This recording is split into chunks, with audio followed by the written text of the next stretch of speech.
어떤 문제가 생기냐, 자궁내막 증식증 혹은 자궁내막암 이런 다른 질환으로 진행을 할 수가 있어요. 다른 증상들은 사실 뭐 불편하거나 그러긴 하지만 사는데 큰 영향을 주진 않을 수 있어요. 뭐 난임이랄지 이런 거는. 근데 자궁내막 증식증이나 자궁내막암 같은 경우는 실제로 생명이 위험할 수도 있는 그런 합병증입니다.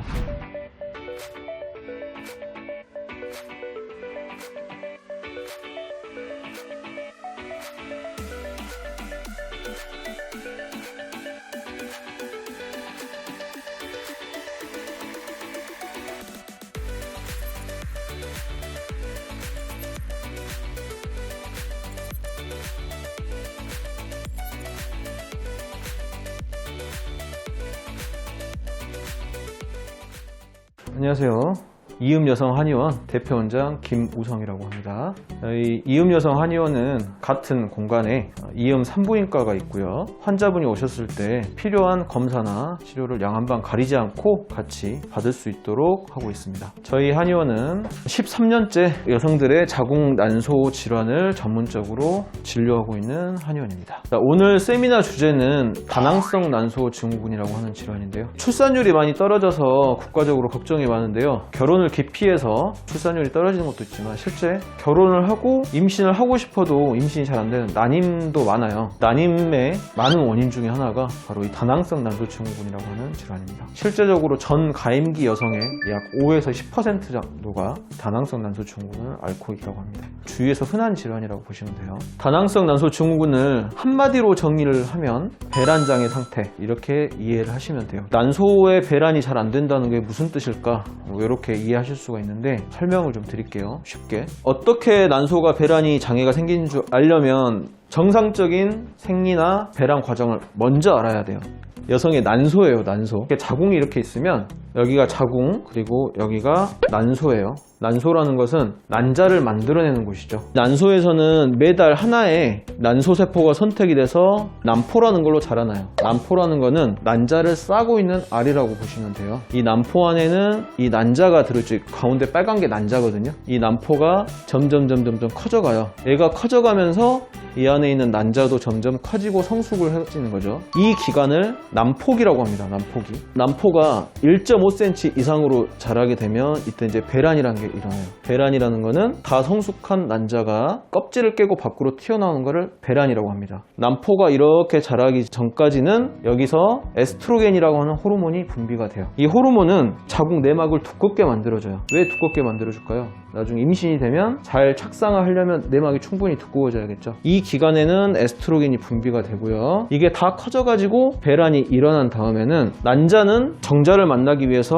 나팔관으로 흡수가 돼서 들어갑니다. 이 나머지 껍질 있죠. 이 껍질은 색이 약간 노랗게 변하면서 점점 쭈글쭈글해서 없어져가요. 이 노랗기 때문에 황체라고 하거든요. 난포기를 거쳐서 배란이 된 다음에 이제 황체가 돼서 없어지는, 난소에서 일어나는 생리 주기에 따른 변화들입니다. 쭈글쭈글 없어져가면서 얘는 그냥 없어지는 게 아니라 여기서 프로게스테론이라고 하는 황체 호르몬이 분비가 돼요. 황체 호르몬은 어떤 역할을 하냐면 만약에 임신이 됐으면 계속 임신을 유지하게 시켜주고요. 임신이 안 되면 더 이상 필요가 없기 때문에 자궁 내막이 밑으로 떨어지게 해줍니다. 두꺼워졌던 자궁 내막이 밑으로 떨어지는 거를 우리는 보통 생리라고 부르죠. 생리는 이 황체 호르몬에 의해서 일어난다고 보시면 되겠습니다. 수술하는 과정에서 배란되는 순간을 사진으로 찍은 거예요. 여기를 보시면 조금 한 번 더 이해가 좀 되실 거예요. 이 난포가 자라날 때는 에스트로겐이 분비가 돼서 자궁 내막이 두꺼워졌다가 배란 이후에는 나머지 껍질, 황체에서 황체 호르몬이 나오면서 두꺼워졌던 내막이 다시 떨어지면서 생리가 시작된다.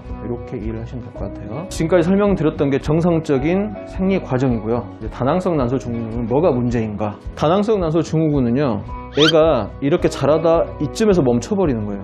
완전히 다 커져가지고 터져서 없어져야 되는데 요만큼 자라다 말아버리는 거예요. 다 크려면 1.5cm가 돼야 되는데 2mm에서 3mm, 4mm 요 정도만 자라다가 그대로 멈춰버립니다. 배란까지 가질 않아요. 자라다 멈춘 상태로 계속 있기 때문에 없어지지도 않아요. 다음 달에 또 하나의 난포가 생겨납니다. 다음 달 생긴 것도 자라다가 말아버리고, 원래는 하나가 생겨 서져서 없어지고 계속 이렇게 가야 되는데 그대로 머물러 있는 거예요. 그러면 어떻게 될까요? 이런 식으로 됩니다. 다낭성 난소 증후군이라고 부르는 것 자체가 마늘 다자, 주머니 낭자, 초음파를 봤더니 난소에서 막 주머니 같은 게 많이 보이는 거예요. 주머니가 많은 난소라고 해서 다낭성 난소 증후군. 난소에서 배란이 안 되기 때문에 생리가 불규칙한 질환이다. 이렇게 이해를 하시면 될 것 같아요. 증상을 알아보도록 하겠습니다. 배란이 일어나지 않기 때문에 생리가 잘 안 나와요. 뭐 2달에 한 번, 3달에 한 번, 뭐 6개월에 한 번, 심한 분들은 뭐 몇 년에 한 번 하기도 해요. 생리가 잘 안 나오는 거를 가끔 나오는 걸 희발월경이라고 합니다. 빈발월경이라는 것도 있어요. 뭐냐면은 요거는 한 달에 생리를 뭐 2번, 3번 이렇게 하는 건데 다낭성 난소 증후군은 생리를 안 한 거라 그랬는데 왜 여러 번 하지? 빈발월경은 사실은 생리가 아니에요. 부정출혈이라고 보시면 돼요. 배란이 안 되면서 뭔가 호르몬이 불균형해지기 때문에 배란 없이 그냥 자궁 내막만 자극이 돼가지고 오히려 한 달에 뭐 2번, 3번 더 자주 출혈이 될 수도 있어요. 요거는 사실 생리가 아니라 일종의 부정출혈이라고 보시면 돼요. 생리와 부정출혈의 차이는 배란이 있었느냐 없었느냐 이 차이로 보시면 돼요. 그렇기 때문에 부정출혈이 더 자주 있는 분들, 이런 분들도 다낭성 난소 증후군 증상에 해당을 합니다. 자, 첫 번째, 생리가 뭔가 불규칙한 거. 이게 이제 가장 중요한 증상이고요. 당연히 생리가 불규칙하기 때문에 배란이 잘 안 돼서 난임에 문제가 있겠죠. 호르몬이 불규칙해지면서 고안드로겐 혈증이라고 하는데 그냥 쉽게 이해를 하면 남성 호르몬이 증가를 하기 때문에 비만, 그다음에 탈모, 여드름 특히 입 주변이나 턱 주변으로 잘 생기게 되고요. 다모증, 여성분들이 배랄지 다리랄지 이렇게 수염 같은 게 좀 많이 있는 분들이 있어요. 이런 분들의 상당수가 다낭성 난소 증후군이 있다고 보시면 되겠습니다. 그 외에도 이게 오래됐을 때는 당뇨 혹은 심장병, 합병증으로 가기도 하고요. 가장 중요한 합병증은 이 자궁 내막이라는 거는 매달 이렇게 밖으로 빠져가지고 밖으로 배출이 돼야 돼요. 배출이 되지 않고 계속 한 군데에 머물러 있게 되면은 문제가 생길 수가 있겠죠. 쉽게 말해서 계속 고여있게 되잖아요. 계속 고여있게 되다 보면은 나중에 문제가 생길 수가 있습니다. 어떤 문제가 생기냐, 자궁내막 증식증 혹은 자궁내막 암 이런 다른 질환으로 진행을 할 수가 있어요. 다른 증상들은 사실 뭐 불편하거나 그러긴 하지만 사는데 큰 영향을 주진 않을 수는 있어요. 뭐 난임이랄지 이런 거는. 근데 자궁내막 증식증이나 자궁내막 암 같은 경우는 실제로 생명이 위험할 수도 있는 그런 합병증입니다. 보통 양방에서는 이걸 가장 중요하게 생각을 해요. 다낭성 난소 증후군을 양방에서, 즉 산부인과에서는 보통 어떻게 치료를 하는지 알아보도록 할게요. 가장 많이 하는 거는 바로 피임약입니다. 가장 많이 처방하는 게 야즈 혹은 야스민, 4세대 피임약이라고 하는데요. 피임약을 보통 다낭성 증후군을 진단받으면 어느 병원을 가든 간에 대부분 피임약을 처방을 해요. 사실 피임약은 왜 피임 효과가 있냐면 배란을 억제해요. 근데 좀 이상하죠? 다낭성 난소 증후군은 난소에서 배란이 안 되는 거예요. 배란이 안 되는데 또 배란을 억제를 하는 피임약을 주네. 왜 그럴까요? 왜냐하면 피임약을 처방하는 목적은 다낭성 난소 증후군의 난소 배란 장애를 치료하기 위한 것이 아니라 합병증을 예방하기 위해 주는 거예요. 왜 합병증을 예방하느냐? 피임약을 복용을 하면 생리가 제대로 나오거든요. 나온다고 이제 느끼죠. 출혈이 되잖아요. 피임약을 복용하고 하는 생리는 진짜 생리는 아니에요. 일종의 가짜 생리라고 보시면 됩니다. 이렇게 가짜 생리를 시키는 이유는 자궁 내막을 주기적으로 탈락을 시켜서 자궁 내막에서 이상한 변화가 생기지 않도록, 피임약을 복용하는 도중에는 이런 자궁 내막 증식증이나 자궁 내막 암으로 진행하지는 않습니다. 진행하는 다른 질환으로 진행하는 걸 예방하기 위해서 주는 거지 치료를 위해서 주는 건 아니라고 보시면 될 것 같아요. 근데 문제가 있어요. 피임약을 장기적으로 복용을 하게 되면 계속 난소 배란이 억제가 돼요. 그 복용을 중지를 하더라도 나중에 자연 배란이 더더욱 안 됩니다. 2014년 덴마크 코펜하겐 대학에서 발표를 한 게 있는데 생리가 문제가 없는 정상 여성들도 장기적으로 피임약을 복용하게 됐을 경우에 난소 배란력이 약 30% 이상 퇴화한다. 이게 연구가 됐어요. 다낭성이 있는 분들은 원래부터도 난소의 배란이 잘 안 되는 분들이에요. 이런 분들을 또 피임약을 장기 복용해서 난소 배란력을 억제시켜두면 나중에는 오히려 더 심해지겠죠. 실제로 제가 다낭성 난소 증후군 환자분을 치료를 했을 때 피임약을 장기 복용하신 분들은 상당히 난치해요. 안 드셨던 분들보다 치료 속도가 훨씬 늦어져요. 프로게스테론 주사를 놓기도 하는데 요거는 황체 호르몬, 자궁 내막을 한번 깎아주기 위해서 주는 거라고 보시면 돼요. 이 주사를 맞고 나면 일주일 정도 후에 생리를 시작을 합니다.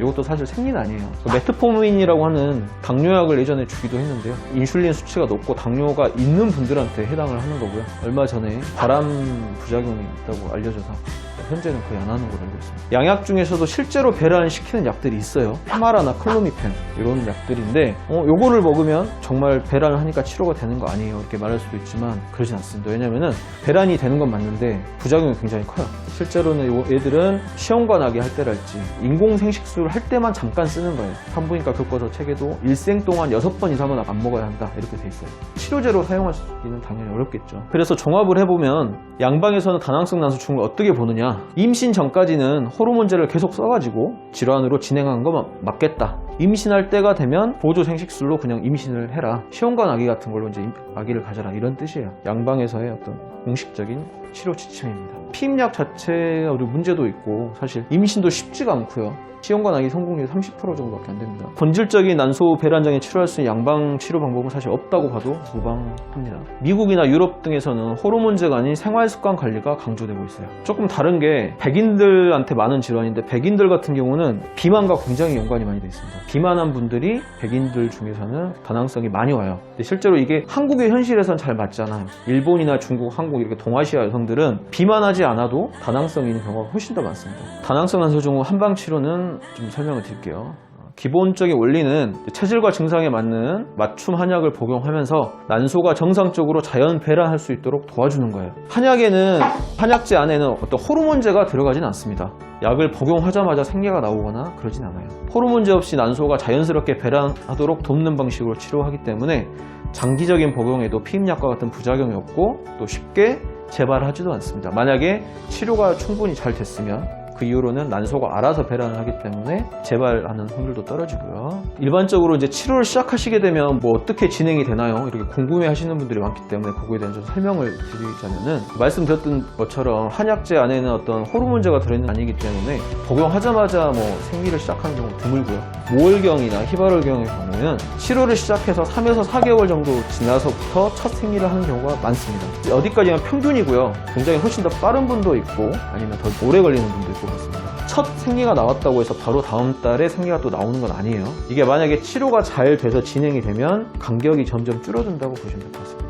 예후라는 게 있는데 예후라는 게 뭐냐면 의사가 환자를 봤을 때 이 환자는 치료가 잘 되고 빨리 끝나겠구나. 이 환자는 좀 치료도 오래 걸리고 쉽지가 않겠구나. 이런 거를 먼저 예측해보는 거를 예후라고 해요. 다낭성 난소 증후가 한방으로 치료를 했을 때 어떤 경우는 쉽고 어떤 경우는 어려운데 기준을 제가 설명을 좀 드릴게요. 초경부터 생리불순이 아니고 원래 생리를 잘 하다가 나중에 생기신 분들이 있어요. 초경부터 생리가 불순하신 분들이 있고 원래 생리를 잘 하다가 중간에 생기신 분들이 있어요. 초경부터 생리가 생기신 분들은 어떻게 보면 선천적으로 난소가 약한 경우예요. 원래 생리를 잘 하다가 중간에 뭐 과로, 스트레스, 체중 변화 때문에 2차적으로 생기신 분들은 대부분 치료가 잘 되고 빨리 되고 완치가 됩니다. 초경부터 생리가 불순하신 분들은 완치라는 개념보다는 개선과 관리라고 보셔야 돼요. 두 번째, 피임약이나 호르몬 치료를 오래 받으신 분들은 제가 설명드렸던 것처럼 이런 것들 자체가 배란을 억제를 해버리기 때문에 치료가 쉽지가 않아요. 특히 3년 이상 복용하신 분들은 상당히 난치가 된다고 보시면 됩니다. 나이가 어려서부터 치료가 받으신 분들이 치료 예후가 좋습니다. 초경부터 생리가 불순하다고 해도 10대가 가장 치료 속도도 빠르고 경과가 좋아요. 희발월경인 경우보다 오히려 빈발월경, 제가 설명드렸던 것처럼 부정출혈이 많은 경우, 이런 경우가 치료가 더 어렵습니다. 그러니까 예후 치료 설명드렸고요. 다낭성 난소 증후 모든 경우를 다 한방으로 치료가 잘 되는 것은 아니지만 대부분의 경우에서는 양방 호르몬제 치료보다는 한방의 치료가 확실히 더 안전하고 유용하다.